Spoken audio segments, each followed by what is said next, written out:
Bonjour, bonsoir chers compatriotes. Aujourd'hui nous sommes samedi le 11 juillet 2026 et une fois de plus encore sur toujours la prise de conscience, nous demandons au président de la République d'ouvrir les yeux. L'état-major ne travaille jamais, ne travaille pas pour lui. L'état-major ne travaille pas pour la nation. L'état-major travaille pour la chute de son pouvoir. Et nous voyons comment est-ce que le plan de l'ennemi continue à évoluer. Depuis Bunagana, d'où la chute a eu lieu du 12 au 13 juillet 2022, avec Ndourou Jacques comme étant le chef d'état-major adjoint. À l'époque, c'était avec le vieux Célestin Mbala-Moussessé.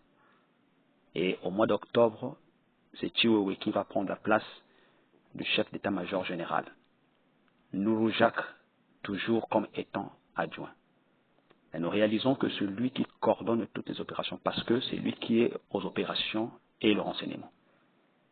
Bunagana est tombé et les rebelles ont progressé. Ils ont récupéré Goma. Personne ne croyait que un jour ce rebelle pouvait arriver à Goma. Mais ils l'ont fait. Nous voyons comment l'Ouganda, également de son côté, était en train de menacer. L'unité générale de Bouyakashama, l'Ituri, aurait dû tomber. Et nous voyons que cet état-major général travaille librement contre la République. Et il est temps d'ouvrir les yeux, il est temps d'user de la rigueur. Monsieur le Président,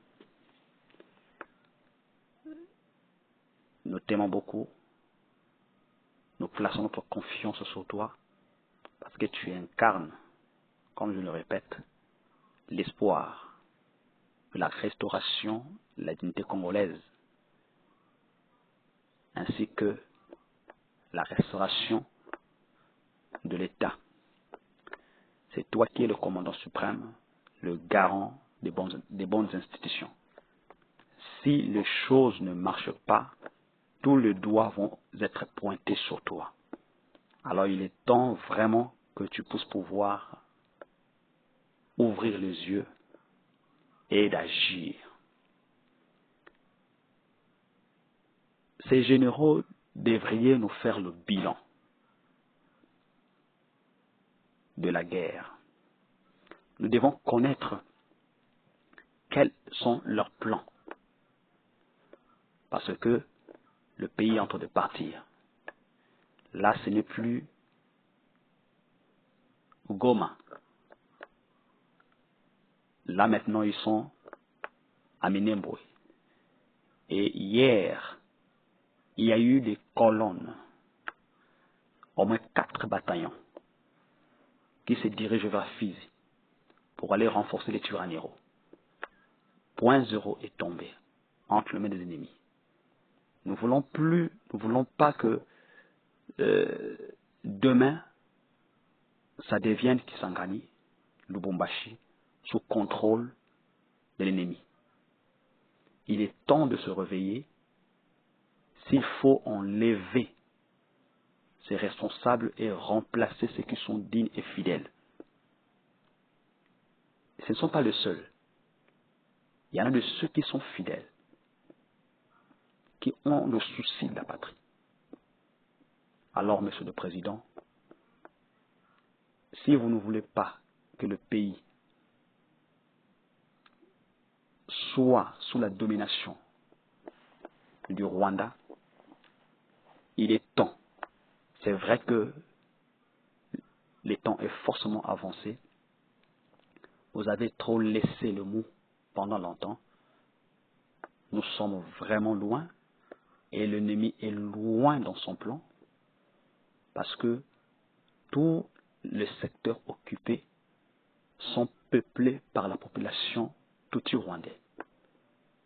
Les autochtones sont en train d'être tués et être remplacés. Les chefs coutumiers sont en train d'être éliminés et être remplacés. Donc, le pays est en train de partir. Le plan de l'Alliance au Congo est en train de se dessiner.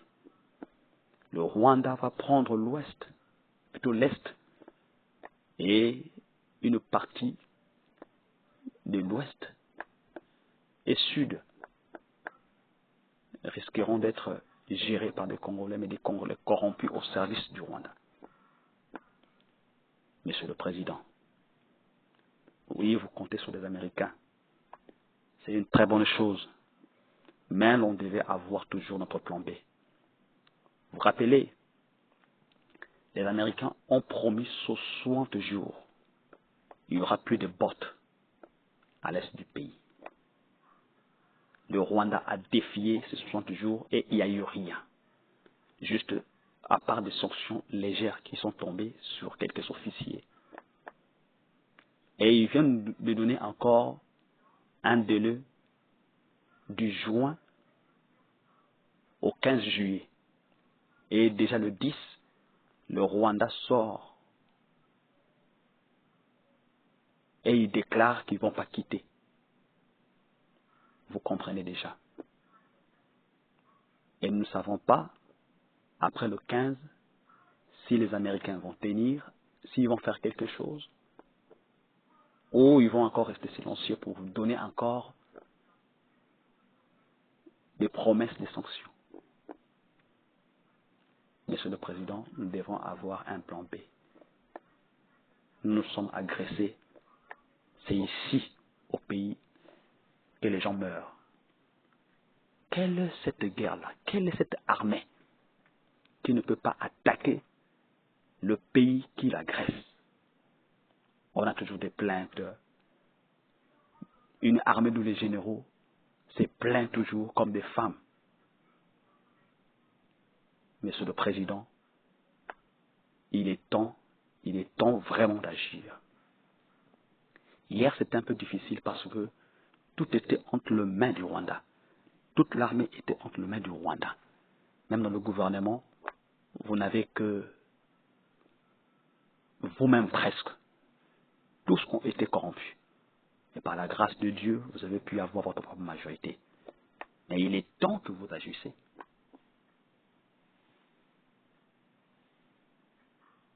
Il doit y avoir des plateaux, comme ça se passe à l'Ukraine, comme ça se passe en Russie. C'est une guerre. L'opinion a besoin d'attendre ce que notre armée est en train de faire. Après que l'ennemi est en train de relayer ces informations. Et là, on a appris qu'on a retiré tous les soldats de téléphone. Les assassins moyens les soldats basés en contact, n'a pas communicateur pour donner des informations. Ça, c'est quel plan? Ils veulent encore sacrifier le jeune dans le silence. Parce que ce qui se passe, les gens sont au courant. Donc, ces généraux ont compris que leurs jeux qu'ils font en secret sont en train d'être dévoilés. Et alors, ils veulent étouffer ça par cette manière. Non. Il est temps, Monsieur le Président, que tu puisses agir. Ça ne sert pas toujours de compter sur les autres. Toi-même, tu dois avoir une possibilité au cas où le voisin sur qui vous comptez manque de faire ce qu'il pensait, ce qu'il vous avait promis de faire.